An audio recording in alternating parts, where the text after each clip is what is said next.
Estimados amigos de este canal YouTube, muchas gracias por su audiencia, por sus comentarios, por su seguimiento. Tenemos en esta oportunidad a un amigo que ya es conocido por ustedes, Harold Correa, un politólogo chileno, ha sido secretario de la presidencia de Chile y nos está ayudando desde hace un tiempo, cada cierto tiempo que transcurre y tenemos una inquietud por saber qué es lo que pasa en Chile, pues recurrimos a él y él amablemente nos da su tiempo para compartir sus experiencias y sus opiniones, que para nosotros son muy informativas para ubicarnos, porque lo que pasa en Chile, lo que pasa en América Latina es también muy importante para Perú, siempre lo ha sido. Yo creo que cada vez es mucho más interesante, importante mirar qué ocurre en nuestros países, para ver temas que pueden significar en algunos casos aportes para lo que hacemos, pero en otros casos también experiencias o lecciones o semáforos que nos pueden dar indicaciones de lo que puede venir en cada uno de nuestros países. Bueno, Harold, en la última conversación que tuvimos había un Gabriel Boric electo, pero no todavía posesionado, ¿no? Ahora tenemos ya al presidente de la República de Chile, Gabriel Boric, posesionado, tenemos su gabinete y quizás podríamos, un poco de lo que quedamos en la última conversación, ver cómo ha llegado a este punto. Está, me imagino, en su mejor momento. ¿Qué crees tú que le pasará en términos de lo que normalmente se llama ese periodo de gracia político que da la población en los primeros tiempos a un gobernante cuando recién ingresa? ¿Qué significa este gabinete con gran mayoría de mujeres, ¿no? Con gran presencia femenina, pero cómo están desde el punto de vista político? Y sobre todo, un tema que nos quedó de la última conversación que tuvimos contigo, ¿cómo va a manejar este presidente joven y con una votación muy importante? Sacó 56% de los votos, si no me equivoco, en la segunda vuelta. ¿Cómo va a manejar este presidente este tema tan complicado, pero así es la política, de tener una serie de planteamientos con que ha llevado a la población mayoritariamente a votar, pero que para que se cumplan, para que se concreten, necesita llegar a acuerdos con los partidos que mayoritariamente están en el Congreso o con una proporción importante que son de derecha? Entonces, ¿cómo se va a conciliar estos temas? Bueno, ahí te dejo las preguntas. Bienvenido y muchas gracias, Harold. Bueno, Enrique, de nuevo agradecerte la invitación a tu programa. Para mí es no solamente un gusto conversar contigo, sino que también un honor por tu trayectoria y además por tu conocimiento de la política latinoamericana y particularmente de la política de tu país. Así que muchas gracias. Gracias. Y además agradecido por el interés por nuestro país, por Chile. Bueno, son muchos los temas, pero trataré de ser un poco preciso en función del último punto que analizamos y conversamos en tu programa la vez anterior. La vez anterior aún no estaba designado el gabinete y el presidente obviamente ya estaba electo con una gran sorpresa para América Latina respecto a una elección que fue muy polarizada entre la extrema derecha y la opción de Gabriel Boric, que logró interpretar un estado de ánimo social mucho más transversal, mucho más grande que su propio nicho electoral. Y aquí tenemos una primera incertidumbre, porque el gabinete, esto obviamente es una opinión, y la conformación del gobierno ha demostrado que ha tenido mucha más identidad del 24% de la primera vuelta de Boric que del 54% del triunfo. Me explico. Es muy visto los testimonios políticos que han tenido las designaciones y, por cierto, la configuración del gobierno, más en relación a la tratar de interpretar el origen de la candidatura de Boric. Y, por ejemplo, ha tenido gestos muy importantes en la configuración de su gabinete, como el que tú mencionabas. Por primera vez en Chile tenemos un gabinete que es mayoritariamente femenino. Por lo tanto, no solamente ha cumplido su promesa desde el punto de vista testimonial del Frente Amplio chileno, sino que lo ha llevado a la muy concreción de un gabinete. Segundo, ha tenido muchos gestos que yo lo he llamado, desde el punto de vista de la izquierda política chilena, rasgos de un cierto rococó progresista o rococó de izquierda. Mucha simbología, pero muchas de las veces cargada más bien al adorno que a la realidad. Por ejemplo, te voy a dar un par de ellas. El presidente dice, yo no quiero vivir como todos los presidentes de Chile en el sector más acomodado de la capital. Entonces hay todo un esfuerzo para buscar un sector para vivir en el centro de la capital, donde efectivamente las condiciones de seguridad de un presidente requieren una infraestructura igual o más cara que la que podría haber habido en la zona más rica de Santiago, pero efectivamente cumple con el símbolo de decir, yo no estoy en la zona oriente, que es la zona más pudiente de Santiago, sino que estoy en el centro. Otro ejemplo concreto, muy concreto, el Ford Galaxy, que es el auto oficial que maneja los presidentes de Chile cuando van a los actos oficiales, como una especie de descapotable de los años 50, 60, normalmente lo conduce una policía hombre con alta formación de seguridad. Ahora él ha ordenado que el policía sea una mujer que maneja el coche presidencial. Te estoy diciendo símbolos políticos que son muy concretos y muy pronunciados. La cena oficial del Día de Asunción es una cena no de alto nivel culinario, sino que más bien de un nivel culinario popular, tratando de demostrar que los platos oficiales son platos que el pueblo come.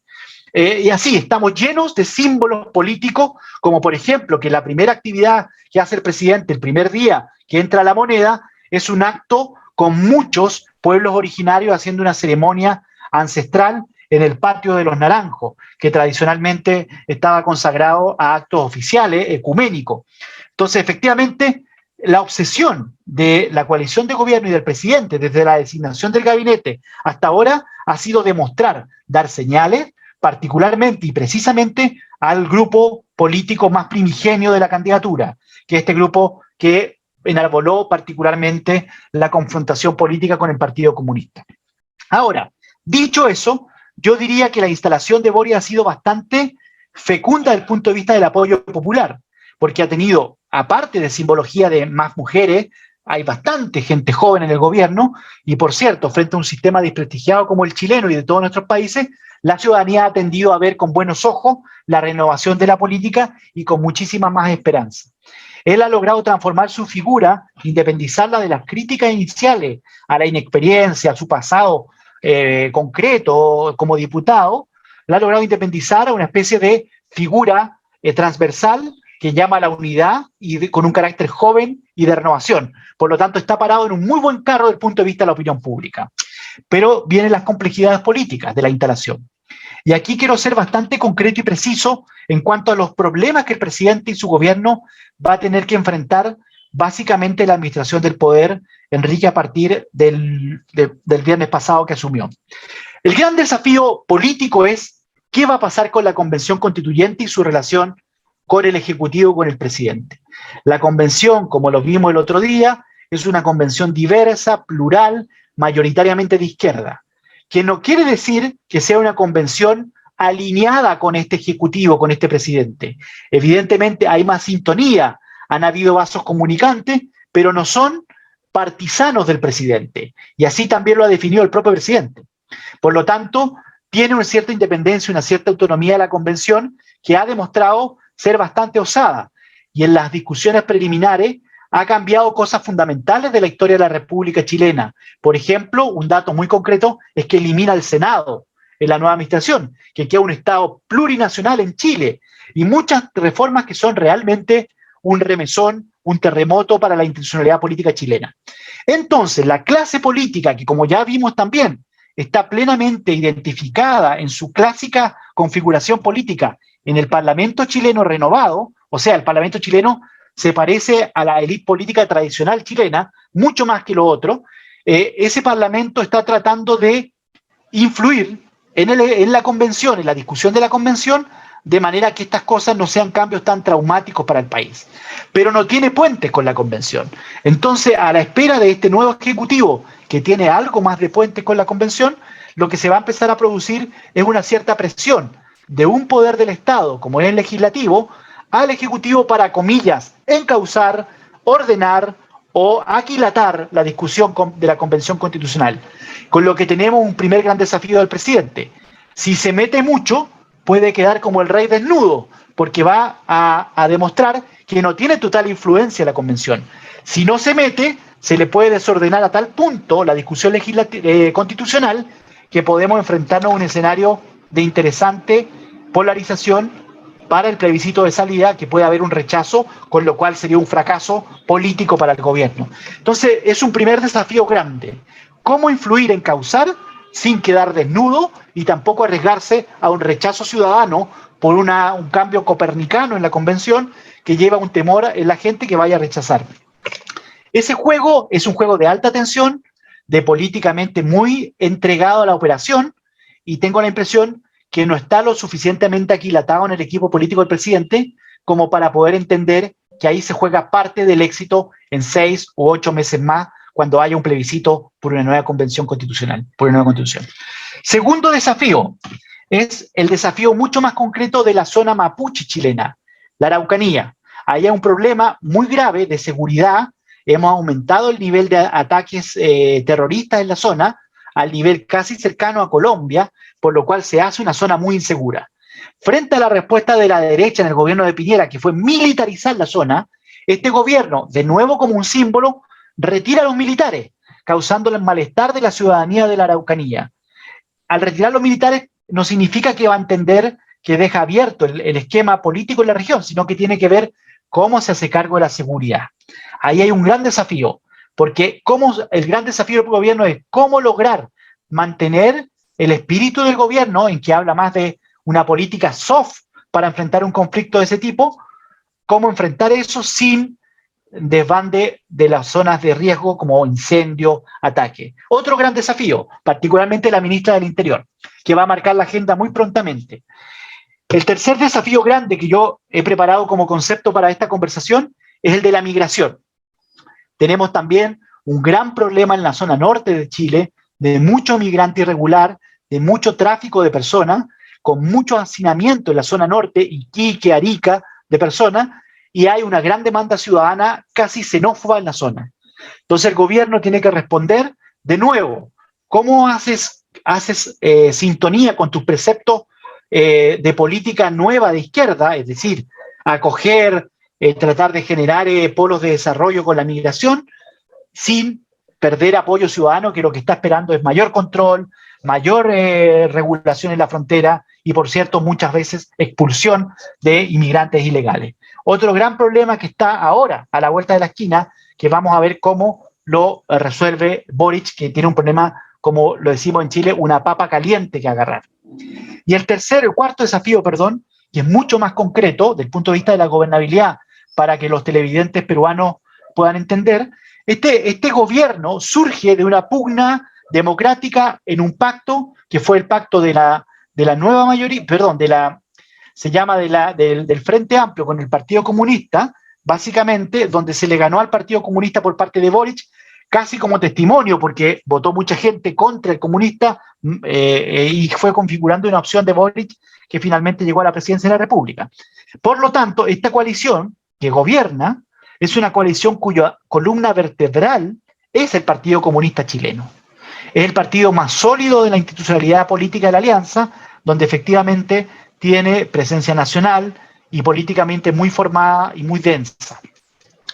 El gran desafío también de Boric en lo político es cómo integrar al Partido Comunista sin que le tiña el gobierno de rojo, por decirlo fácilmente. Lo cual tiene una variable adicional, que el Partido Comunista tiene mucha fuerza en la Convención Constitucional y en el Congreso. Entonces ahí hay un desafío grande, porque el presidente y su equipo más directo saben que si se acercan al PC logran más estabilidad política, probablemente, pero logran un menor apoyo ciudadano y una mayor efervescencia de la derecha. Entonces ahí también hay que observar qué rol va a jugar el Partido Comunista en estos primeros meses de gobierno de Boric y hasta dónde llega ese matrimonio, que efectivamente es un matrimonio que originó la fiesta de matrimonio y que soportó básicamente el Partido Comunista esa fiesta, y que finalmente el pastel, la boda de la torta, se la terminó comiendo Gabriel Boric con otro grupo de esa alianza, y ahora efectivamente está por verse cuánto reparte el pastel de boda al resto y particularmente al Partido Comunista. Adicionalmente a esto, solo como complemento, el gobierno de Boric integró a lo que fue la antigua concertación, particularmente al Partido Socialista con mucha fuerza. Tiene 6 ministros de 24 el Partido Socialista, el Partido por la Democracia y el Partido Radical, con un ministro cada uno, una ministra cada uno, forman parte del gobierno, que le dan sustento particularmente en el Parlamento.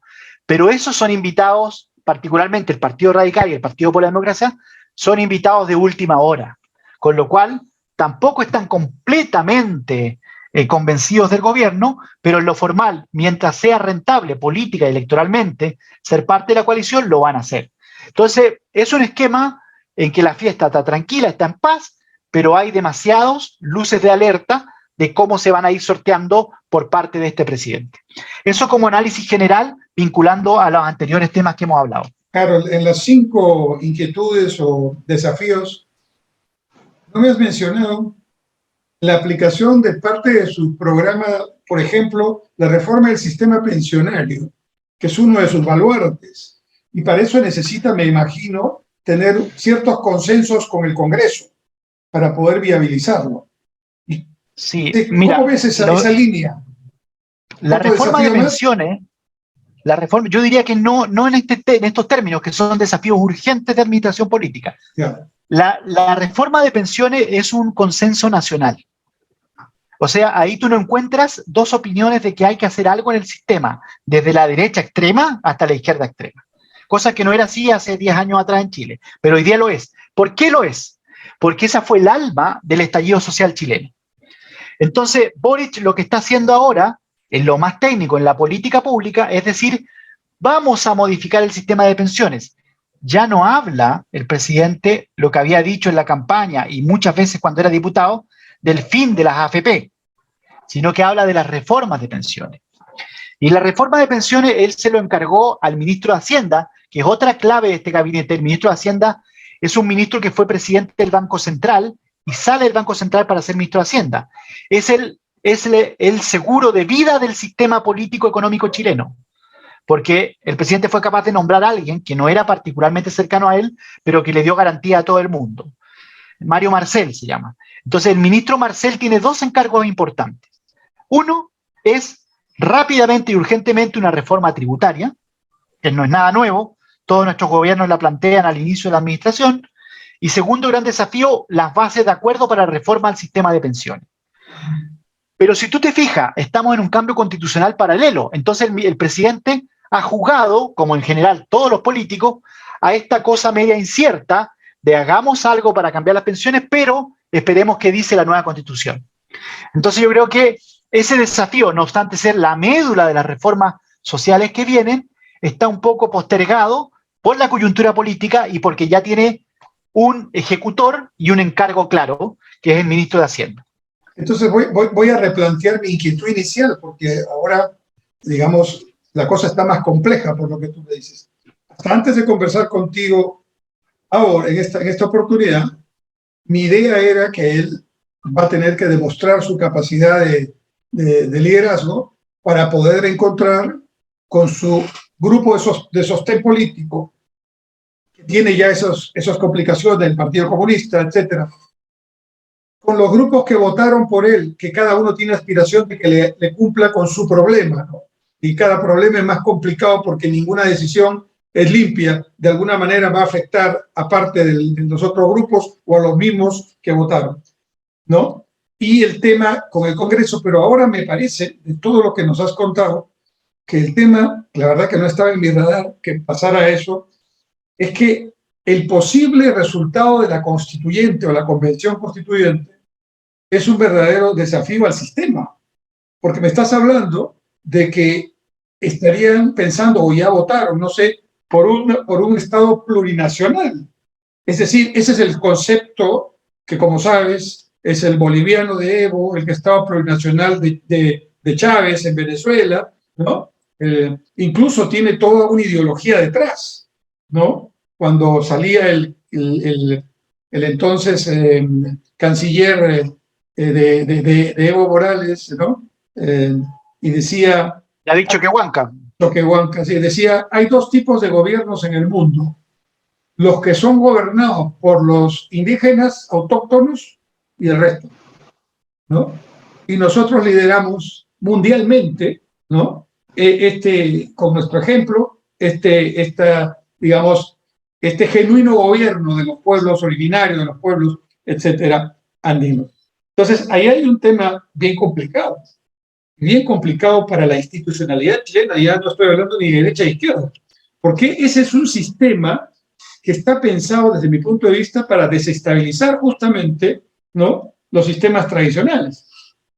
Y entonces, ahí se va a presentar quizás un problema cuando, si no logra el presidente influir para matizar estos elementos, ¿no?, y eso va para un referéndum, un plebiscito para de aprobación, sin duda el único que podría alterar eso sería el propio presidente. ¿Sabes en qué estoy pensando en este momento cuando te escucho? En esa figura cuando Felipe González, ya electo, ¿no?, va a la reunión con el rey, el flamante rey, ¿no? Y se sabe que en esa reunión el rey le dice: oiga, lo felicito, pero tenemos un problema. Tu discurso principal va en contra de lo que necesita España. España necesita entrar a la OTAN porque si no entra a la OTAN no formamos parte de la entonces llamada Comunidad Económica Europea. Y su discurso es que la OTAN es el símbolo del imperialismo en Europa. Entonces tenemos que salir de esta cuestión. Y ahí sale el famoso discurso que hace Felipe González pidiendo perdón, ¿no?, a sus votantes, diciéndoles: les he dicho esto, pero no lo voy a poder hacer por razones de Estado.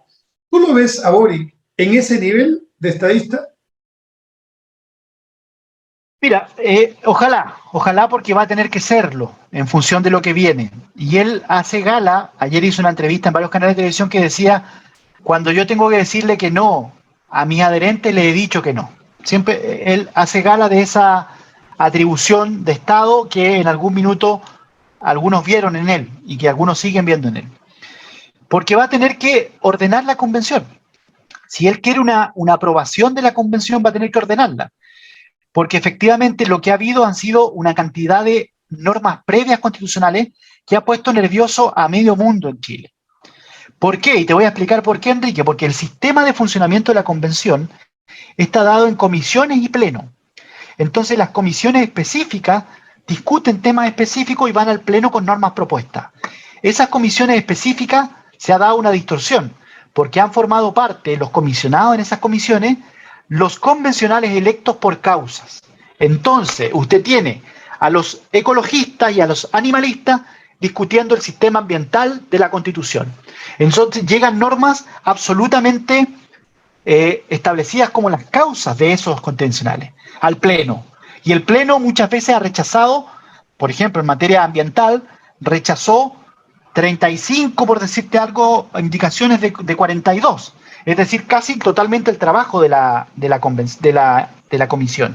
Y eso se está dando de manera sostenida, con dos efectos. Uno, que no le alcanza el tiempo a la convención, y eso te lo doy como primicia. Se está discutiendo un acuerdo político en el nuevo Parlamento para ampliar el tiempo de la convención.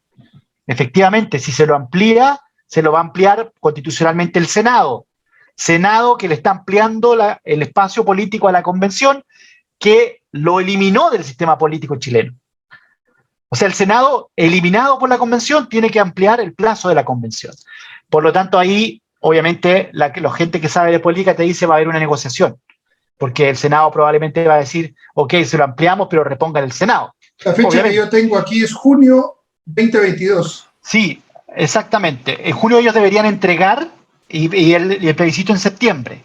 Lo más probable es que ahora se postergue unos 6 meses más la discusión constitucional y pasemos ya para fines de año, comienzos del próximo, como plebiscito de salida. Y detrás de eso, obviamente, va a haber una, digamos, moderación en el claro, documento constituyente, ¿no, Eva? Todo el mundo va a hacer esfuerzo para moderarlo. De hecho, otro elemento que quiero contarte es que surgió ciudadanamente un grupo que se han autodenominado los amarillos, que en Chile ser amarillo en política es ser como de centro, como clásico conservador o mesurado.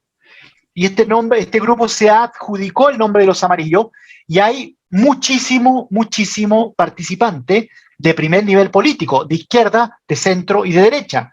Y se está agarrando un vuelo ciudadano enorme, porque son los que dicen: oiga, esta constitución está saliéndose de los cánones del Chile tradicional. Así que centrémonos. Entonces, si el presidente ve eso creciendo, por otro lado ve un conflicto con otros poderes del Estado, que dicho sea paso, no solamente está conflictuado el legislativo con la convención, también está conflictuado el judicial con la convención, porque ni siquiera ahora en la nueva constitución se ha aprobado que se llame poder judicial, se llaman tribunales de justicia, ya no se le da la categoría de un poder del Estado. Entonces, efectivamente, las luces rojas se están abriendo muy altamente para varios grupos de poder político en el país.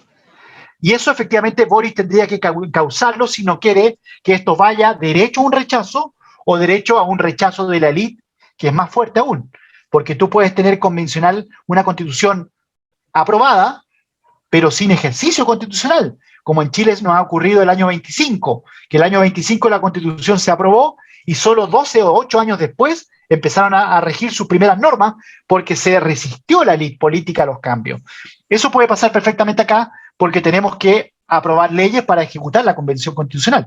Entonces, efectivamente, el presidente debiese tener un acto político fuerte, que en este caso va a ser darle la vuelta de espalda a su electorado más duro y decirle, oiga, no vamos a tener una constitución como ustedes quisieran, pero sí vamos a tener una constitución distinta a la de Pinochet. Por lo tanto, vámonos por una constitución más moderada, pero distinta a la de Pinochet. Porque si él logra hacer eso, podría garantizar. Porque si te entiendo bien, si no hace eso, entonces va a resultar que buena parte de los que votaron por él en esta elección podrían estar en desacuerdo con la Constitución. Y en tanto la actuación del presidente no sea la que les parece adecuada, ya frente a los temas que ellos particularmente consideran cada uno desde su punto de vista, entonces podría haber ahí un rompimiento muy cercano, casi al año, de esta situación de popularidad que él tiene. Claro, de hecho el grupo Los Amarillos, que yo te digo, si tú te fijas la lista de intervinientes políticos en Los Amarillos, sin temor a equivocarme, más del 80% votó por Boric públicamente. Y ahora están configurando un grupo político que es de rechazo al trabajo de la convención. Qué increíble. O de encauzarla. Entonces, efectivamente, por eso te lo ponía como el primer desafío del presidente. Yo solamente quisiera, para orientar a nuestros amigos televidentes que nos están siguiendo, imagínense por un momento con lo que nos está contando Harold, lo que pasaría en el Perú si los números en el Congreso no hubieran evitado que el presidente Castillo, llegando con la presión que tenía del partido político que lo llevó, ubicara o lograra esta interpretación, entre comillas, auténtica de un artículo constitucional, ¿no?, para inmediatamente convocar para un cambio en la Asamblea, un cambio en realidad en la Constitución, para lograr que haya o un referéndum para ver si hay o no Constitución, o un cambio de Constitución ya de frente. En esto te comento, Carlos, que para que logre el cuarto gabinete que ya está en funciones del presidente Castillo, que le dé el Congreso la confianza, que se le ha dado por mayoría, ¿no? Tuvo el presidente que recibir a Hernando de Soto, que fue uno de los candidatos presidenciales de derecha, ¿no?, para solo conversar con él y asegurarle que no iba a hacer ningún cambio en la Constitución ni ninguna asamblea constituyente. Y de Soto salió como portavoz de esa cuestión. El presidente Castillo ya no tiene esa idea en su cabeza. Y cuando el día anterior que iba a ir el gabinete, el actual presidente del Consejo de Ministros salió a decir: ese ya es un tema que no está en la agenda, ¿no? Ya, imagínate lo que hubiéramos tenido aquí, porque, estimados amigos, eso le está pasando a Chile, que es un país institucionalmente mucho más fuerte que el Perú, o sea, que tiene balances institucionales, historia institucional de muchísimo más largo aliento que la peruana, que todavía está en un proceso de formación, aunque parezca mentira. Hay una frase que quería preguntarte, Harold. Dijo el presidente que él va a seguir la tradición, se supone que la tradición chilena, socialista, libertaria, americanista chilena. ¿Qué significa un poco eso dentro de tu apreciación? A ver, hay que ver que los referentes políticos del grupo de gobierno, de manera obviamente inteligente electoralmente, es Allende. Allende efectivamente fue el que recibió más homenaje por el presidente al inicio de su función, porque Allende para los chilenos ya es inocuo, Es la figura que habla de los derechos humanos, de la igualdad social, pero que no genera la polémica que generaba hace años ni la división. Por lo tanto, el presidente muy inteligentemente ha resguardado la zona izquierda de su apoyo con la rememoranza a Allende. Y bueno, libertario, y me dijiste americanista, tiene que ver con esta concepción del presidente de, que también es pensada políticamente, es mirar a América Latina como el principal referente de Chile. Pero no cualquier América Latina, porque inmediatamente él dice que Chile va a ser el resguardo principal de los derechos humanos, poniendo un muro de contención para el chavismo, para Ortega, etc. Entonces, ha tratado de significar en conceptos una estrategia política de su gobierno, particularmente de instalación.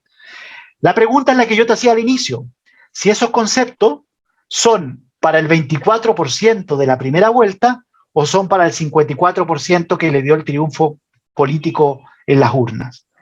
Por ahora está tranquilo el presidente porque tiene un gran respaldo ciudadano, producto de la renovación política, producto de su juventud y producto de la esperanza, junto con la convención de dibujar un Chile más igualitario. Y los gestos nos van a ayudar por un tiempo a eso también, los gestos que nos han comentado. Sí. Absolutamente, absolutamente. Entonces la gente dice, por otra cosa de detalle, que él se dejó fotografiar haciendo el cambio de casa con unas cajas. Entonces, claro, la gente dice, es primera vez que un presidente agarra una caja y llenan titulares y conversa. O sea, ha manejado muy bien la simbología. Pero mucha simbología, como cuando uno come mucho dulce, empieza a empalagarte en algún minuto. El desafío del presidente yo creo que es salirse a tiempo de eso y demostrar cambio en la política pública, seriedad en la conducción y control, particularmente de las expectativas en el corto plazo. Y particularmente en el gabinete, ya me dijiste, el tema del ministro de Hacienda, que es algo que también aquí hizo el presidente Castillo, porque una de las primeras cosas que hizo fue tratar de que el presidente del Banco Central aceptara quedarse. Y te advierto que el directorio del Banco Central es mejor directorio que el que había antes, porque le dio al presidente del Banco Central, Velarde, la posibilidad de escoger sus acompañantes en la propuesta que tenía que hacer el presidente, que son 4 de 7. Y los 3 restantes los puso el Congreso, pero también de un currículum, digamos, inobjetable, de los 7. O sea que hoy día tiene 7 directores que, aunque parezca mentira, que están en mejor condición académica y profesional para sostener la política del Banco Central, que ya es una pieza importante. Son las contradicciones o necesidades imperiosas de la política que hacen que algunas cosas aparezcan que no estaban previstas, ¿no? Porque estoy seguro que hace 12 meses atrás esto no estaba ni en la cabeza de Castillo ni por casualidad, ¿no? Pero, bueno, en ese sentido hemos tenido cierta suerte, porque alguien le debe haber comentado ese tema. Entonces, realmente va a ser muy interesante ver estos primeros meses del presidente Boric por todo lo que nos has comentado. Muy interesante. Por ver cómo maneja los 5 desafíos iniciales que nos has planteado. Sí, muy interesante. De hecho, hay algunas señales ya. Por ejemplo, hoy día no he tenido el tiempo de leerlo, pero en la prensa recién sale que el presidente Boric planteó un plan para la migración venezolana. Entonces, ya está el primer símbolo ahí de qué va a hacer con el tema migración. Por otro lado, él ya ha tenido vínculos, y particularmente su ministro, secretario general de gobierno, con la Convención Constitucional, un poco poniéndose de acuerdo cómo caminar juntos. O sea, ya hay señales. La ministra del Interior hoy día, como primer viaje, viaja a la zona mapuche de la Araucanía. Entonces, es cómo se va a ir desarrollando, porque no solamente es que ellos identifiquen los problemas, que sin lugar a dudas los tienen identificados, sino qué grado de efectividad política ponen en la solución. Por ejemplo, en la visita a la Araucanía, hoy día yo conversé con algunos parlamentarios de la zona y la ministra no había llamado a los parlamentarios de la zona diciéndole voy a ir a la Araucanía. Por lo tanto, ahí uno empieza a ver que no hay tanta coordinación política tampoco. Parece ser un poco más efectiva que eficiente la incursión política en la Araucanía. Eso hay que verlo, hay que observarlo. Lo bueno, como te digo, para el gobierno es que el gobierno tiene una gran buena voluntad de todo el mundo, de los medios de comunicación, de la ciudadanía y, por cierto, de la política, que finalmente se ordena con quien tiene el poder. Por lo tanto, está en una buena condición. ¿Cuánto dure eso? ni cómo se utilice esa buena intención, ya depende exclusivamente de la habilidad política del gobierno. Claro, como siempre, muchísimas gracias. En realidad hay mucho para digerir y sobre todo para seguir de cerca. Te voy a molestar nuevamente cuando haya ya un cierto tiempo como para evaluar esto que estamos conversando. Y bueno, mucha suerte, mucho, va a depender también, porque al final del día, lo que haga el gobierno, pues se influye directamente en la población, ¿no? Y yo creo que todos nuestros países necesitan encontrar salidas que les permitan cada uno con su propia realidad y con su propia manera, ¿no? Pero encontrar salidas que permitan que mejore el nivel de vida de la gente y se generen condiciones más adecuadas, sin perder la estabilidad, sin perder la institucionalidad democrática, sin perder la libertad que sin duda nos ha costado mucho conseguir. Carol, muchas gracias. Gracias, Enrique. Cuídense mucho. Un abrazo a cada uno de los que lo escuchan y lo ven. Muchísimas gracias. Hasta la próxima. Como ustedes, mis estimados amigos, hasta el próximo video, siempre por su canal de YouTube. Muchas gracias.